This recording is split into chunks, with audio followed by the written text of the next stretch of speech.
gente tem esse público que eu gostaria que você falasse para ele quem é a Daniela Biasotto. Fala o que você faz, de onde você veio, sua profissão. Ó, então vai tempo, hein?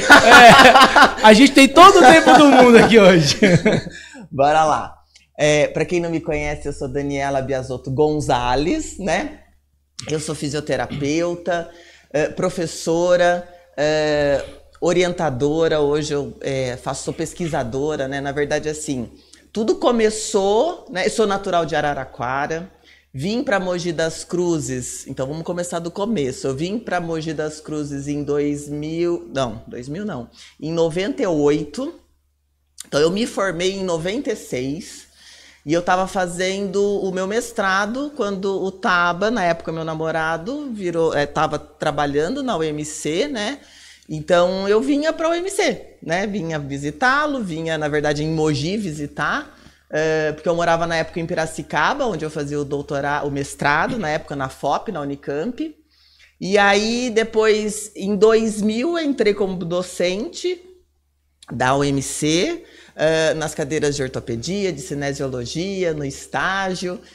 E aí eu estava no doutorado, onde a UMC os alunos da UMC tiveram um papel muito importante, que me ajudaram muito na minha tese de doutorado, que a gente fazia mutirão, ficava na clínica, fazia discussão de caso, tudo voltado para a ATM. E aí, quando eu terminei o doutorado em 2002, foi o marco também que eu e o Taba, a gente se casou, e aí a gente se mudou de vez para Mogi das Cruzes. Então, a gente trabalhando junto na universidade, eu sempre na linha da parte de ortopedia, porque a disfunção temporomandibular tá dentro da ortopedia, né? E fazendo pesquisa e trabalhando junto com os alunos, dando essa ênfase além, né, na fisioterapia, porque as universidades dificilmente, naquela época, já não tinha na grade curricular ATM. Hoje também são raras as universidades de fisioterapia que na grade da físio tem articulação temporomandibular. Eu acho até estranho, eu até questiono isso bastante, porque são todas as articulações que a gente estuda, a gente só não estuda ATM. E isso me fez questionar muito, né, indo e voltando na minha história, na carreira acadêmica, porque eu dou aula também na medicina, e na medicina dou aula de anatomia, e não tinha ATM. Falei, gente, como que não tem ATM, né? Tem todas. E hoje em dia, cada vez mais as pessoas estão procurando mais profissionais que atendam ATM, por conta do estresse e tudo mais, tá todo mundo... Exato. E assim, ó, não é porque a articulação dos meus olhos, mas... Sem ATM a gente não fala direito, a gente não se comunica, né? Não é? A gente não come. Então, é super importante. Muitas pessoas têm problema na ATM e não sabem, por falta de conhecimento. Então, aí, assim, eu fiquei em Mogi até 2005 na universidade, fui para a Uninove, onde eu estou até hoje, porque ia abrir o programa de mestrado e doutorado em ciências da reabilitação. Então, eu acabei indo e voltando, moro em Mogi, mas indo e voltando para São Paulo, para assumir a pesquisa, que é algo que eu sempre gostei, por isso que eu fui fazer o mestrado, por isso que eu fui fazer o doutorado, né? Então eu terminei o doutorado em 2002 e desde então tô lá mergulhada no meu laboratório junto com os alunos da graduação, junto com os alunos da especialização, que a gente tem a especialização musculoesquelética, junto com os alunos que fazem mestrado, doutorado, pós-doutorado. E é isso, sou mãe de 3 princesas, né? Então assim, eu falo que é muito bom. Eu digo assim, ó, já plantei minha árvore, já escrevi meu livro, já tenho 3 filhas, eu falo, minha missão tá cumprida. Imagina. Porque eu faço tudo com muito amor. É difícil, assim, é gostoso quando a gente pode ensinar. Sim. E ter o retorno, né? O retorno do ensino é ver o que os alunos estão aplicando dos pacientes. Então, mas não vamos pular a etapa do livro, não, porque a parte do livro é importante. Né? Você chegou a publicar mais algum livro depois da... Porque você tinha um livro, né, que a gente usou muito. Tem o livro que é de ATM, abordagem interdisciplinar. Eu estou escrevendo o 2º volume junto com a professora Itana, que é com quem a gente tem hoje um curso de formação, que é um livro mais abrangente, porque aqui ele trabalhava mais em relação à parte conservadora do tratamento, tem dentista, tem fonoaudiólogo junto à equipe interdisciplinar. E a gente está trabalhando nessa 2ª edição que entra o pós-cirúrgico, que é uma área que a físio, a gente vai falar disso, né? Mas é uma área que a físio atua muito no pré, no trans e no pós-cirúrgico de cirurgias bucomaxilofaciais. E quando a gente fala de DTM, o que se... disfunção temporomandibular, né? Mas quando a gente fala de DTM, o que realmente seria o DTM? Tá. Como eu falei para você, muitas dos pacientes às vezes não têm esse conhecimento que tem disfunção temporomandibular. Você fala assim, tem lombalgia? Todo mundo sabe, né? Tem cervicobraquialgia? Todo mundo sabe. Mas quando fala disfunção temporomandibular, primeiro a gente precisa entender a raiz da palavra. Quando a gente fala em temporomandibular, é a articulação próximo do ouvido, porque tem o osso temporal e tem a mandíbula. Quando a gente fala em disfunção, a gente está falando em problemas na articulação, que podem ser de origem muscular, articular, pode ser por trauma direto, por um processo inflamatório. Então, a disfunção temporomandibular é muito abrangente.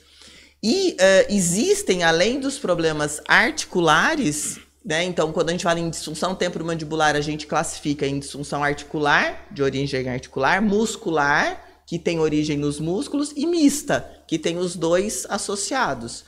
E com a pandemia, com a pós-pandemia, aumentou muito as disfunções da articulação temporomandibular. Os pacientes começaram a apertar mais os dentes, a ranger mais os dentes e gerar disfunções nos músculos e na própria articulação. O estresse, então, hoje que as pessoas vivem... É um dos causadores. É um dos preditores, a gente fala assim, né? Que gera a disfunção temporomandibular. Então,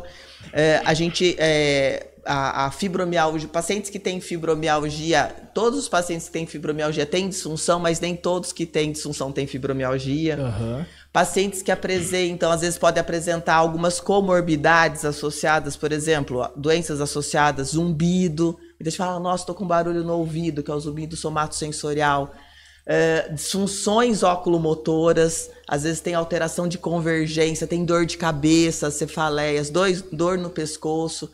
Então, tem muitas coisas que estão associadas e às vezes o paciente vai tratar com medicamento e não chega na causa. Alivia só no momento, mas vai voltar. E o bruxismo é a mesma coisa que o DTM? Não. Na verdade, o bruxismo é uma coisa, né? E a DTM o bruxismo pode levar a DTM. Então, o bruxismo, existe o bruxismo noturno, que a pessoa range durante a noite, e existe o bruxismo diurno, que a gente chama de vigília, que o indivíduo ele aperta ou range durante o dia, geralmente mais apertamento. E a gente precisa observar isso. Porque qual que é a posição normal das nossas arcadas dentárias? Não se tocar durante o dia.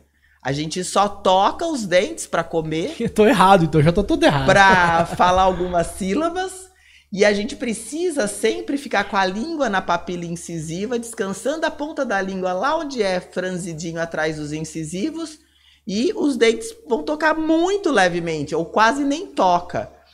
Então, quando a gente fala assim, a pessoa fala assim, nossa, eu vivo tocando o dente, ou você olha para uma pessoa, você vê uma masseter contraindo, né? Ou você vê, ele fala, nossa, eu tenho muita dor no rosto, na face. Isso pode ter certeza que às vezes o paciente está tendo esses apertamentos, que é oriundo do bruxismo. E aí vem as fraturas, eu tô falando porque eu já tive várias fraturas, já perdi uns 2 dentes já por conta de ficar mesmo apertando. Eu sou essa pessoa que fica apertando o dia inteiro. Apertando, dor de cabeça. Faz acho que uns 2 anos aí, 3 que eu não tenho nada, tô zero.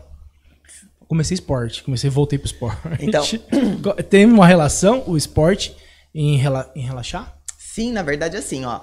Hoje a gente sabe, aí eu sempre vou trazer a literatura, né? A literatura científica, ela fala que a atividade física é um dos melhores remédios, entre aspas, para tudo. Uhum. Principalmente porque você libera um monte de hormônios, você consegue ter equilíbrio e mesmo o esporte faz com que você desestresse, né? Que você diminua a sua ansiedade, diminua o cortisol, enfim. Então, isso é importante. E além disso, você observar, né? A gente não é ser hipervigilante, mas observar por que você está apertando. E geralmente é por motivos de estresse, de tensão, de cansaço. Então a gente precisa trazer recursos de autoconhecimento com o nosso paciente para que ele desencoste os dentes. Até tem aplicativo para isso, desencoste os dentes. Para que ele não fique tocando o dente ou que ele perceba isso no decorrer do dia. Mais um aplicativo pra ficar pitando. Como que mais é? É hora de dormir, é hora de tomar água, é hora de desencostar os desencostar os dentes. Imagina. Mas como que a gente vai perceber durante o dia? Não tem como você perceber que você tá com a língua no palato, que você não Então, na verdade, assim, como o dia é corrido, a gente passa sem perceber. Então, a gente precisa falar momento presente. Eu gosto de falar isso pro paciente. É você estar presente. Estar presente agora. Então, se você tá aqui pensando lá na frente, eu falo assim, paciente, se toca. Porque aí, a partir do momento que você tá falando, tô aqui. Então, perceba como que você tá. Você tá tocando os dentes? Então, tô. Então, desencosta. Então, é um exercício que não é fácil no começo. É um hábito, Márcio. Não é fácil no começo, mas conforme você vai repetindo e vai trazendo essa consciência, porque isso é inconsciente, o paciente começa a melhorar. Então, existem várias estratégias de autoconhecimento, educação, que a gente traz para o paciente justamente para que ele não precise chegar ao ponto que você chegou de fratura, né? Então, às vezes, tem até um artigo que saiu numa revista que eu gosto bastante, na Journal of Oral Rehabilitation, que ela fala assim, a resultante de forças nos dentes tá muito ligado com a sua postura também. Então, vamos supor, você apertou lá forte, porque você vai descarregar mais ou menos 110 quilos na boca. Vai apertar. Vai. E aí, essa resultante, você fraturou um dente, e aí depois tem recidiva, fratura de novo. O que acontece? Alguma coisa tá de errado. Então pode ser uma postura sua, cervical, de trabalho, que você, por exemplo, se você ficar apertando o dente com a cabeça inclinada, com certeza vai ser do lado de baixo que você vai encostar mais. Então você precisa melhorar essa condição. Então você precisa dar propriocepção para o paciente ou ensinar ele a começar a observar. Como eu disse para você, é trabalho de formiguinha.